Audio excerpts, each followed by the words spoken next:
buenos días. Continuando con la conferencia, invitamos a la doctora Brenda Morales de Bolivia con el tema infertilidad, futuro reproductivo.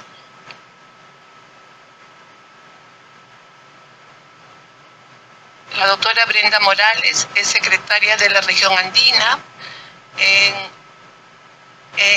especialista en reproducción asistida y endocrinología ginecológica, ginecóloga infanto-juvenil y pediátrica, especialista en reproducción asistida. Puede iniciar, doctor. Hola. Buenos días.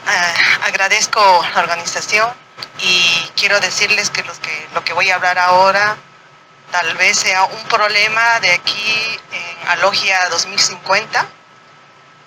No quiero que se vayan a asustar o decir que soy una loca por hablar de infertilidad en un congreso de adolescencia. Quiero que se levanten un poco, que se estiren, por favor. Que es la mañana.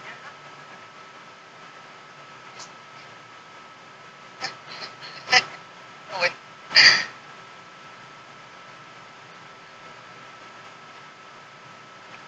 Bueno, voy a decirles que si bien hemos estado hablando de embarazo, de prevenir el embarazo en la adolescencia, en mi país muchos casos de embarazo en la adolescencia, ¿no? Pero también ha faltado una orientación, y es el consejo que voy a dar ahora en infertilidad, por todas las enfermedades que se nos vienen a temprana edad y que, como dijo la doctora Daniela algunas veces, no hay una causa. Tenemos también muchos casos de infertilidad de causa desconocida, entonces está aumentando eso y a muy temprana edad. Y como dijo la doctora Laura, hay que sentarse con un adolescente y hablarle de su futuro reproductivo. Primero voy a hablar estos son los objetivos de mi presentación: presentar casos clínicos, causas de infertilidad, problemas de infertilidad que se inician en la adolescencia, claves del cuidado de la fertilidad, algo sobre reserva ovárica y criopreservación de ovocitos por razón social. Este es un caso clínico que les voy a presentar porque me marcó mi carrera.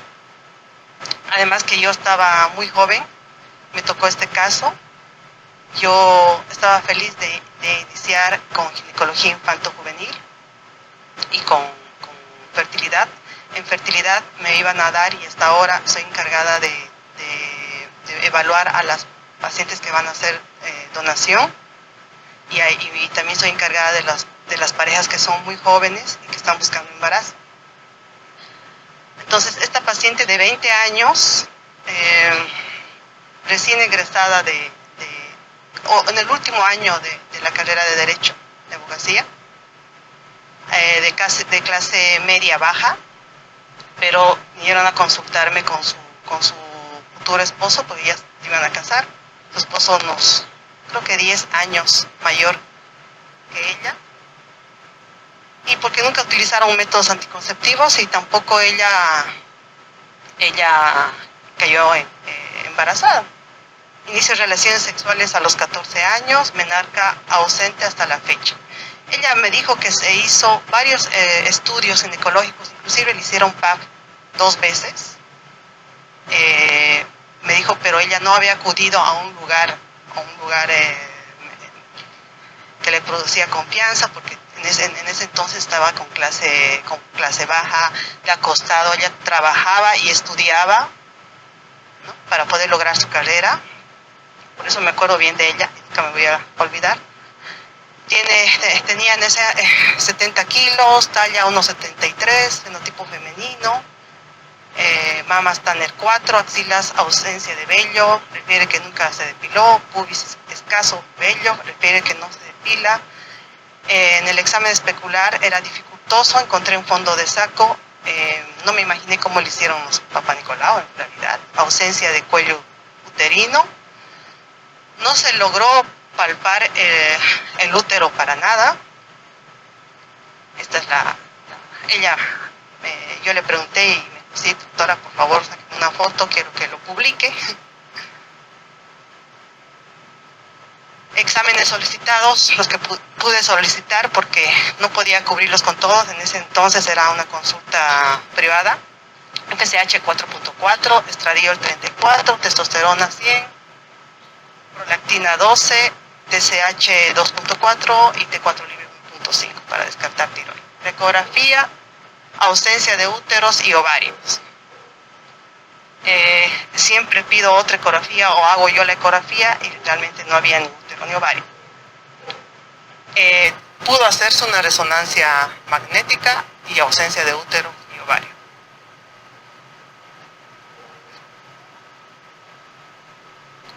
Le pedimos obviamente el estudio citogenético. Me apuré mucho con esta paciente porque ya casi tenía la sospecha de un problema. Y bueno, ahí ven el resultado. Era un 46XY. Con un fenotipo femenino. Más bien tenía la ayuda genética, porque justamente cuando yo llegué a Bolivia, justo llegué con una genetista de Bolivia que tenía las ansias de trabajar conmigo. Le pudimos hacer el asesoramiento genético con endocrinólogo, todos ayudándola a la paciente en una junta médica, y el diagnóstico lo teníamos hecho, ¿no? El síndrome de insensibilidad a los andrógenos. Y yo me sigo comunicando con ella y ella, no, este es un pensamiento que ella decía: ¿por qué no me supe antes esto? Porque ella tiene el deseo de ser mamá. Ahora todavía está adoptado un niño, está feliz, pero el marido sí o sí quiere, digamos. Hay hombres que quieren sí o sí con sus propias células. Está en ese conflicto aún.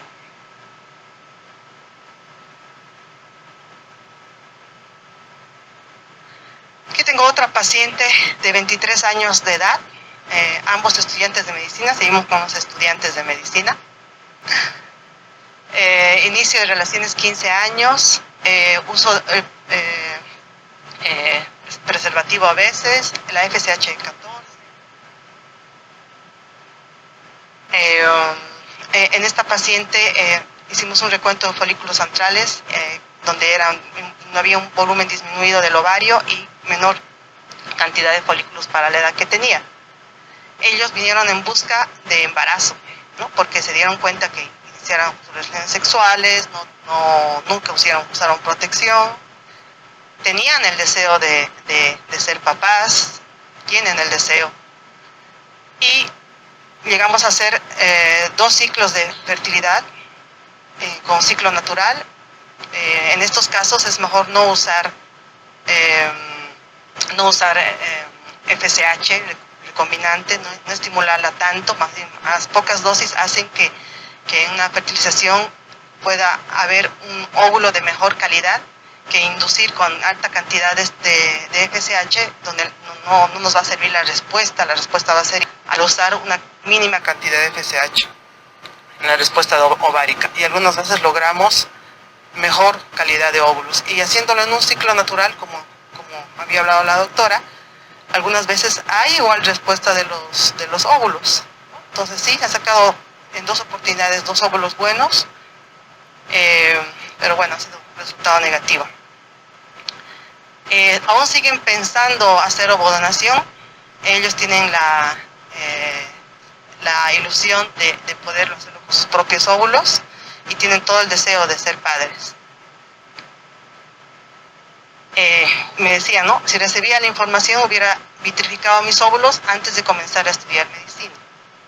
O sea, si hubiera recibido una información sobre esto, o si hubiéramos podido hacer el diagnóstico antes, que es difícil, pero ella hubiera vitrificado y tal vez le hubiera ido mucho mejor, hubiera organizado mejor su vida para ser mamá, porque ellos tienen deseos de ser padres.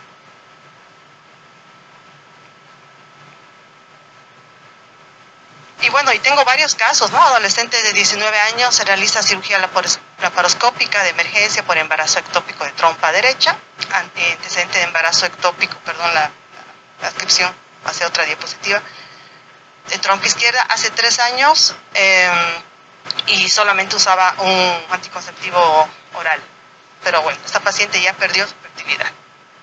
Va directamente a una fertilización in vitro cuando quiera ser mamá. Adolescente de 18 años con ovarectomía del lado derecho, mamá y tía de antecedente de embarazo con fertilización in vitro por esterilidad sin causa aparente. O sea, ya de antecedente esta paciente tiene que su madre, su tía ha tenido problemas de infertilidad y que nunca le encontraron la causa. Entonces, por eso es importante presentes de la familia. Si en la familia hay alguien que no haya podido lograr un embarazo, o hijos únicos, o ahora vamos a ver muchos adolescentes productos de reproducción asistida, de fertilización in vitro. Se cambió toda la diapositiva. Me gustaría ser mamá algún día, perdón por la letra.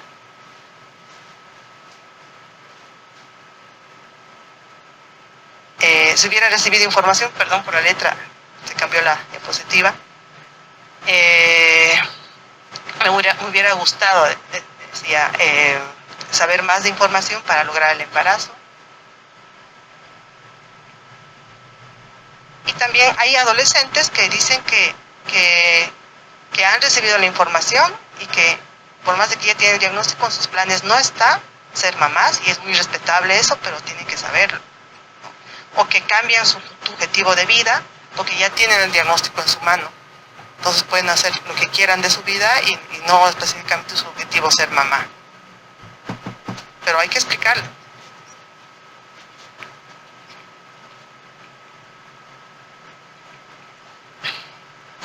Los datos de 2019, 75.121 casos de tratamiento de reproducción asistida en Latinoamérica. Y esto se va a duplicar y se va a multiplicar, y esto solamente es de los países que hemos pasado los datos. Por ejemplo, de mi país, solamente 2 centros de fertilidad de 12 hemos pasado los datos a la red Lara. Entonces eso quiere decir que tenemos más casos de tratamiento de reproducción asistida en Latinoamérica y en el mundo. Y si esto vemos por año, y de aquí, como les decía, de 5 años, esto va a ser un problema. Vamos a tener un montón de casos, y además que a más temprana edad, y no quiero decir, no sé si en la adolescencia alguien va a buscar directamente una pareja que esté buscando fertilización in vitro. Yo ya los tengo. Porque para mí, en algunos casos, como decía Marisa, en la madurez mental, tengo pacientes de 22 años, de 21 años, que ya están encaminados en tratamiento de reproducción asistida. Entonces, ¿cuáles son las realidades claves? Alrededor del 94% de las mujeres en pareja de 15 años a 44 años se embarazan si no usan un método anticonceptivo. De ellas, el 11% tendrán problemas de infertilidad. Y esto digo que es poco, ¿no? Va a haber más casos de infertilidad. A los 15 años hay 40% menos de posibilidades de embarazo comparado con las tasas máximas alcanzadas a los 20 y 30 años. Esto por la inmadurez. La fertilidad declina con la edad. El cigarrillo, ejercicio exagerado, restricción de la dieta, abuso de alcohol, infecciones y comorbilidades pueden impactar sobre la fertilidad. Esto hay que orientar al adolescente y hay que avisarle que la fertilidad declina con la edad. Algunos no lo saben. Estas son las enfermedades que nos van a causar problemas de infertilidad en la adultez: infertilidad anovulatoria, hiperprolactinemia, hipogonadismos, infertilidad tubárica peritoneal, las infecciones de transmisión sexual, endometriosis, infertilidad uterina, abortos. Con los abortos hay un montón de casos de adolescentes que están quedando infértiles gracias a los abortos.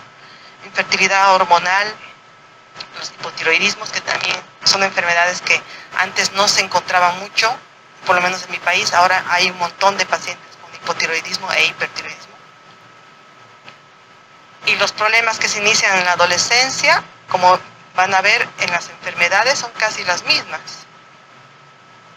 insuficiencia ovárica, insuficiencia anovulatoria, el síndrome de ovario poliquístico, el hipogonadismo hipergonadotrófico, estábamos hablando del ejercicio, hipogonadismo hipergonadotrófico, infertilidad tubárica peritoneal, infecciones de transmisión sexual, endometriosis, y otra vez infertilidad uterina por abortos y la tiroiditis.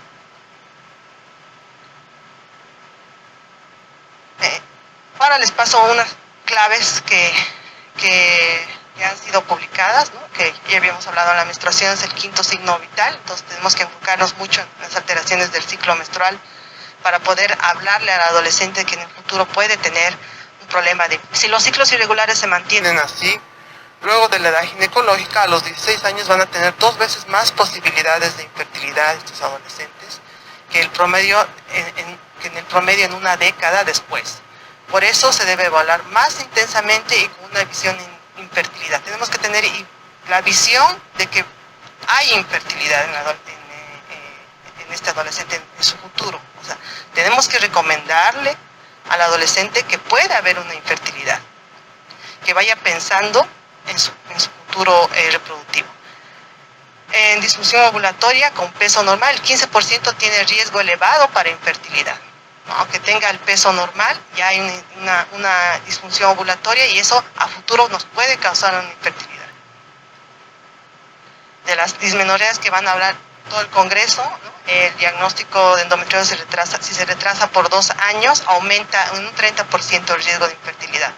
Y si es incontrolable, se debe explicar la posibilidad de criopreservar. Tenemos muchos casos de endometriosis incontrolable, ¿no?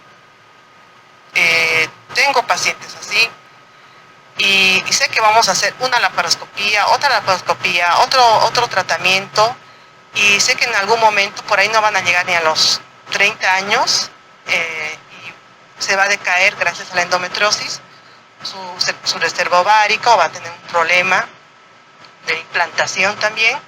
Entonces son a estas pacientes que son jóvenes o adolescentes a las que tenemos que explicarles que existe la criopreservación de ovocitos. Hay que hablarles de fertilidad, ¿no? De explicarles que mejor sería que lo criopreserven si tienen la posibilidad, porque su enfermedad es posible que sea incontrolable en el futuro. La fibromiomatosis, he tenido solamente un caso, es poco probable, ¿no? Pero no hay que descartarla, que causa severa la implantación de un embrión. Otras claves del ciclo menstrual anormal predicen enfermedades endocrinas prolongadas asociadas a menor fecundidad. Se debería usar anticonceptivos, pero buscando la causa al mismo tiempo. En mi país hay una población igual que tiene muchos mitos sobre el uso de anticonceptivos. También a mí se me es difícil en los últimos tiempos poder decirle a las familias y a las mamás que el anticonceptivo no le va a causar algún problema, que más bien le va a proteger su fertilidad. Es algo que podemos agarrarnos para proteger su fertilidad y prevenir un embarazo igual en la adolescencia. Pero hay que explicarles bien sobre los mitos y las oportunidades de los anticonceptivos, ¿no? En cuanto a fertilidad también, ¿no? Ponérselos bien claro que esa es nuestra herramienta para prevenir un problema de infertilidad en el futuro. El síndrome de ovario poliquístico, igual, es un problema de infertilidad. Desde ya hay que hacer un manejo multidisciplinario. La dismenorrea, sospecha endometriosis rápida, debe incluir riesgo de la disminución de la reserva ovárica, y la cirugía, hacerla con una visión en fertilidad, ¿no? Mientras menos daño se hace del tejido ovárico, mejor. Y explicarles, en esos casos severos, vuelvo a repetir, que se puede hacer la criopreservación. En las enfermedades pélvicas, sexo seguro para prevenir episodios recurrentes, aquellos pacientes que tienen enfermedades de transmisión sexual, para así cuidar nuestras trompas, ¿no? Hay un factor tubárico aumentado al 18% incluso en el primer episodio, y 75% de probabilidad de que le vuelva a aparecer el embarazo ectópico en el tercer episodio. Cáncer, esto es otro tema, ¿no? Pero igual estamos a cargo de que el paciente tiene antecedentes en la familia o el paciente está con un problema de cáncer, hay que hablarle igual. Otras enfermedades crónicas, orientación sexual y identidad de género, la concepción con un gameto propio es posible, el transgénero debe discutir su fertilidad antes de realizar un tratamiento hormonal. Sí o sí hay que hablarles de la fertilidad antes de que inicie su transformación. Como sabemos, esta es la explicación del... Esto ya es síndrome de ovario poliquístico, pero esto lo podemos prevenir desde un embarazo, desde el embarazo, antes de que lleguemos a la adolescencia con el problema de infertilidad, ¿no? El bajo peso al nacer en un síndrome de ovario poliquístico, ganancia rápida del peso durante los primeros años de vida, pubarca prematura asociada, adrenarca exagerada. Todo esto nos va a conducir a la alteración de la foliculogénesis a edad temprana y va a ser a futuro un problema de infertilidad igual. Ya habíamos hablado del paciente con X frágil, ¿no? Que puede beneficiarse con la criopreservación si se hace de un diagnóstico temprano. El tratamiento de antibióticos y una infección asintomática no mitigan las secuelas completamente. Hay que hablar bien con el paciente, con el adolescente para poderle, con educación sexual integral, ayudarla con la infección de transmisión sexual para prevenir eso. Y este es un esquema que yo lo uso en el consultorio cuando tengo tiempo, porque esto nos va a causar mucho tiempo en el consultorio. No podemos hablarlo tan rápido, ¿no? En el inicio de la conversación, ¿qué opinas sobre tener hijos? ¿Sientes que están en riesgo de tener un problema de infertilidad en el futuro? Estoy hablando. Si considera embarazo pronto, revisar los riesgos de embarazo en adolescente y ofrecer la anticoncepción, obviamente.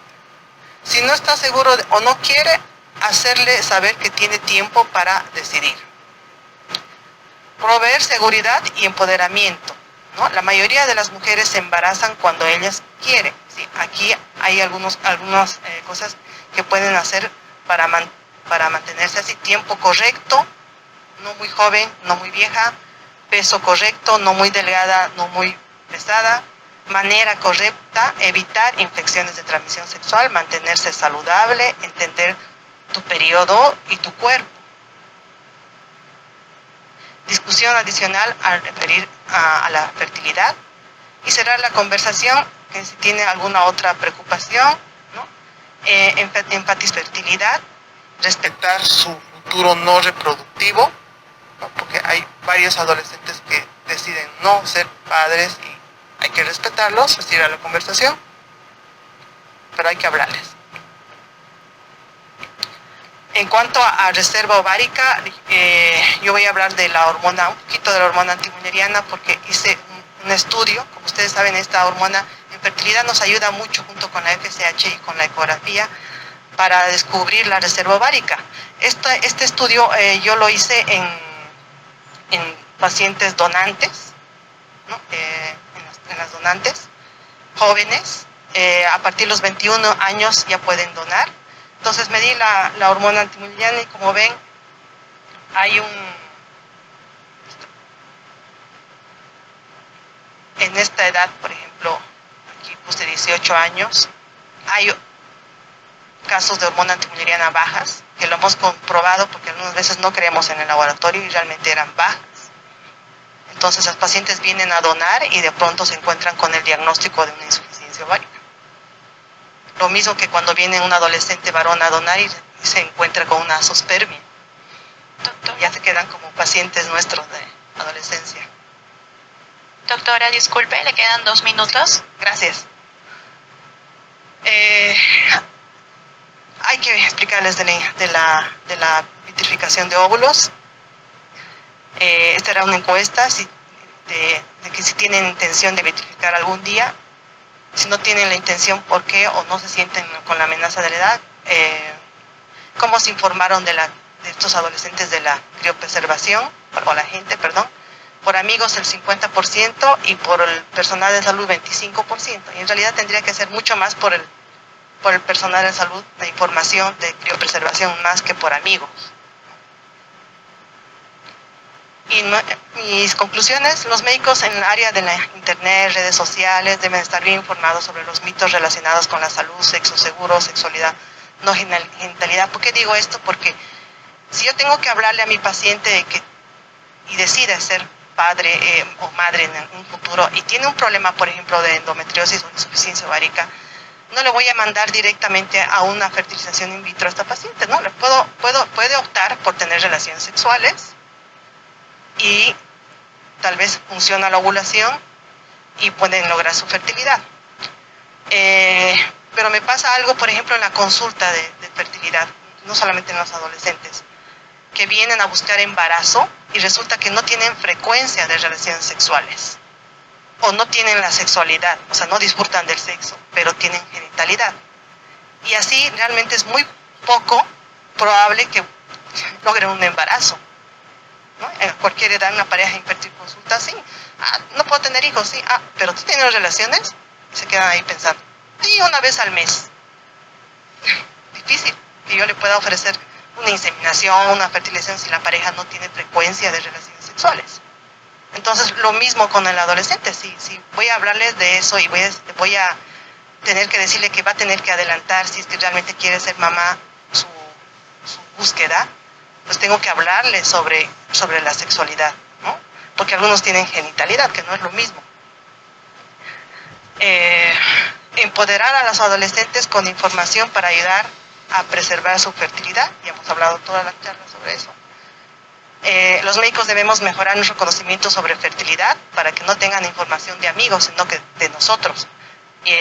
Debemos sentirnos cómodos con los avances en tratamientos de reproducción asistida y si hay alguna duda deben referirse al especialista, obviamente. Es importante recalcar la educación sexual integral en estos grupos escolares, las sociedades de ginecología, la pediatría, deben incluir a sus asociados las habilidades para aconsejar a los adolescentes en educación sexual integral, en planificación y en cuidado de la fertilidad. No hay muchos datos de consejos sobre fertilidad por parte de los médicos, hay muchas barreras, tal vez no la dedicamos el tiempo suficiente, es difícil y se necesita más investigación para mejorar las prácticas médicas en este tema. Bueno, eso es todo. Esa es la Catedral de Santa Cruz, Bolivia.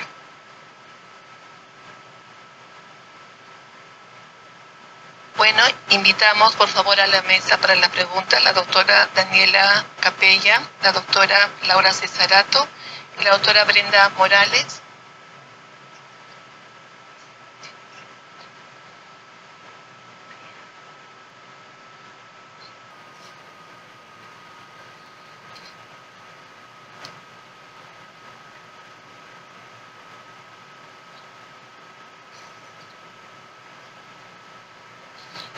¿Alguna pregunta para las conferencistas, por favor? Buenos días, me han encantado las tres ponencias y quisiera hacer una pregunta, dos preguntas en general. La primera para las tres, ¿qué consejo nos darían para manejar una paciente que viene con el síndrome de Turner, pero que la recibimos pequeña? O sea, nació, tuvo el diagnóstico, la recibimos pequeña y nos la traen, no sé, por ejemplo, por una vulvovaginitis, ¿no? En ese momento, aprovechar en darle a la mamá algún consejo, en qué momento se iniciaría la consejería, por ejemplo, para una posibilidad de fertilidad. Lo digo, yo tuve una paciente muy pequeña y le pregunté eso a la mamá y me dijo, es niña, o sea, mi hija no va a poder tener hijos nunca, es más, de repente no va a menstruar y es como que ya estoy resignada y no voy a hacer nada, ¿no? Entonces, ¿cuál sería el momento adecuado, cómo abordar en las pacientes, o sea, para prevenir, para tratar de solucionar estos problemas? Hola, la verdad, yo pienso que hay que intentar de ir hablando de a poco y de forma progresiva los problemas que se puedan presentar. Y me pasa mucho que recibo hartas pacientes con Turner que no tienen nadie que les haga como su seguimiento por ser mujeres con síndrome de Turner. Existen guías que tienen recomendaciones de qué exámenes pedir cada cuánto tiempo y que son muchos, o sea, muchos, en realidad son muy variados. ¿ya? Incluyendo incluso audiometrías, ecocardiogramas, etcétera. Entonces, la verdad, finalmente, si no hay un genetista que lleve a esa paciente, me ha tocado finalmente hacerlo yo simplemente con las guías y por lo menos asegurarme de que puedan tener este seguimiento que ellas requieren, ¿ya? Y por la parte de la inducción de la pubertad, comenzarla entre los 11 y los 12 años. Ahora, tenemos que tener en cuenta que no todas las mujeres con síndrome de Turner son infértiles. Hay un porcentaje menor de mujeres con síndrome de Turner, bueno, primero que parten su pubertad de forma espontánea y otro grupo también muy pequeño que tiene una menarquia espontánea. Y por lo tanto también hay mujeres que se embarazan con síndrome de Turner y que son embarazos de altísimo riesgo. Entonces, la verdad yo creo que lo más importante es sí o sí tener un control de salud adecuado. O sea, hay mujeres con Turner que nunca les han hecho un ecocardiograma. Entonces, yo creo que iría conversando de forma progresiva, no asumir la infertilidad además. O sea, en el fondo, si es que la mujer va a iniciar su vida sexual, tenemos que preocuparnos y ver qué pasó con esa mujer, si inició espontáneamente o no su pubertad.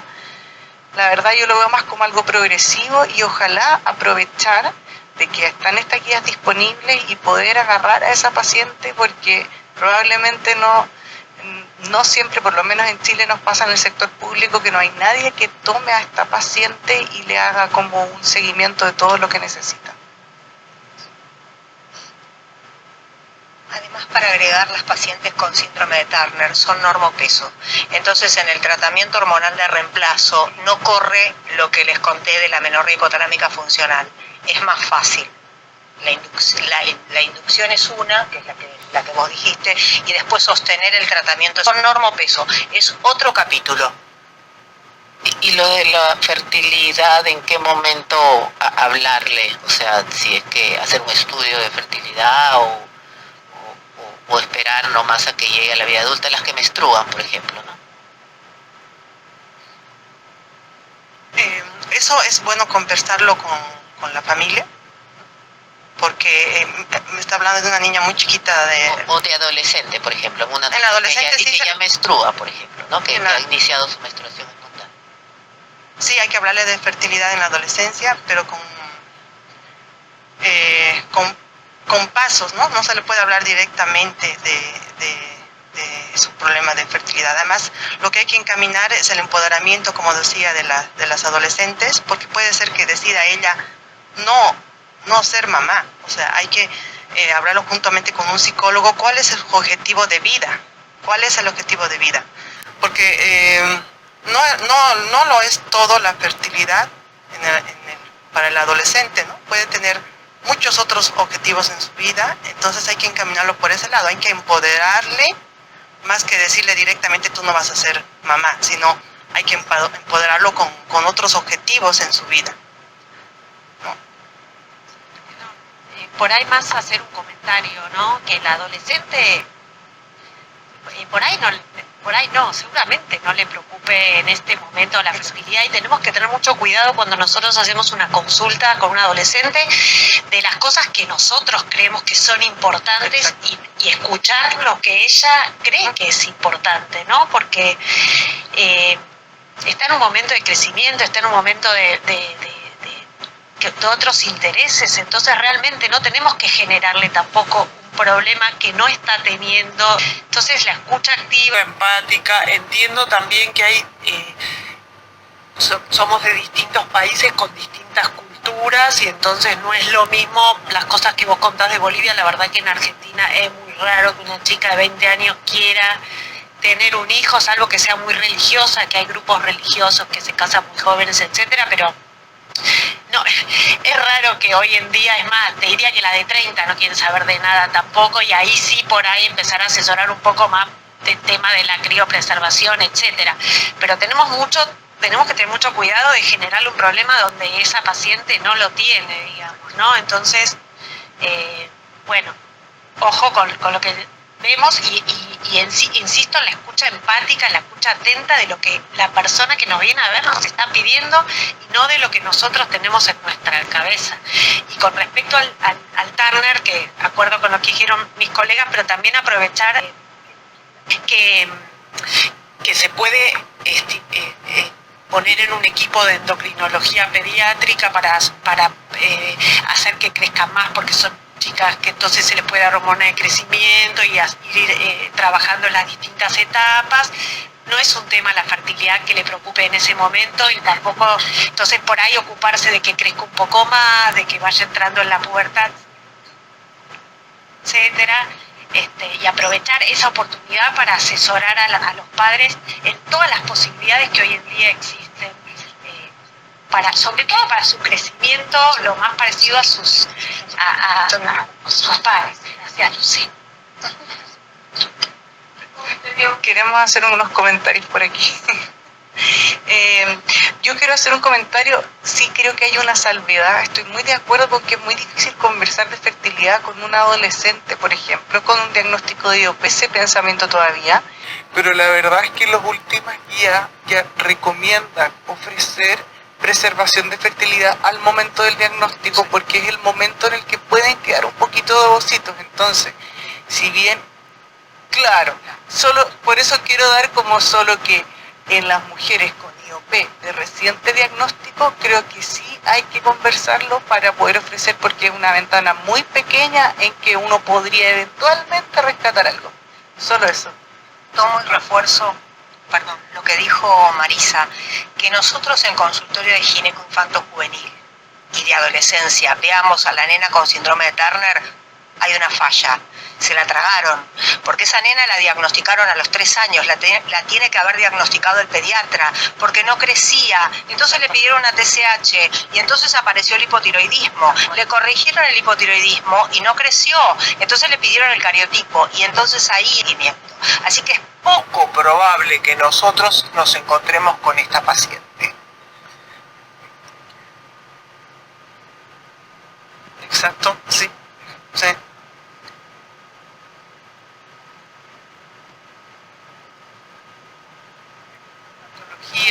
Como por ejemplo la hipertensión arterial, coartación de la aorta, y a veces tenemos problemas con los cardiólogos. Usted le va a dar estrógeno y esta chica está hipertensa, tengo un Turner con un meningioma que tiene receptores positivos para progestágenos. Entonces, ¿cómo manejan ustedes este tipo de pacientes difíciles, operadas a veces de coartación de la aorta, entonces, donde los cardiólogos no están muy contentos de que nosotros le demos medicación hormonal? Bueno, por área del tiempo, una última pregunta. Sí, pásale por favor. Falta esa respuesta. Yo solo como comentario al respecto de esa, recordar que los estrógenos transdérmicos son extremadamente seguros. O sea, si no ha tenido un accidente cerebrovascular, un infarto, o sea, algo evidente de una placa ateromatosa, puede recibir estrógenos transdérmicos, ¿ya? Claramente, y si tiene un meningioma es distinto, porque tiene receptores para progesterona habitualmente, entonces ahí creo que ya va a ser un poco más complicado poder ocupar terapia hormonal, pero solo yo no le dejaría terapia hormonal cuando son contraindicaciones absolutas, que son muy pocas.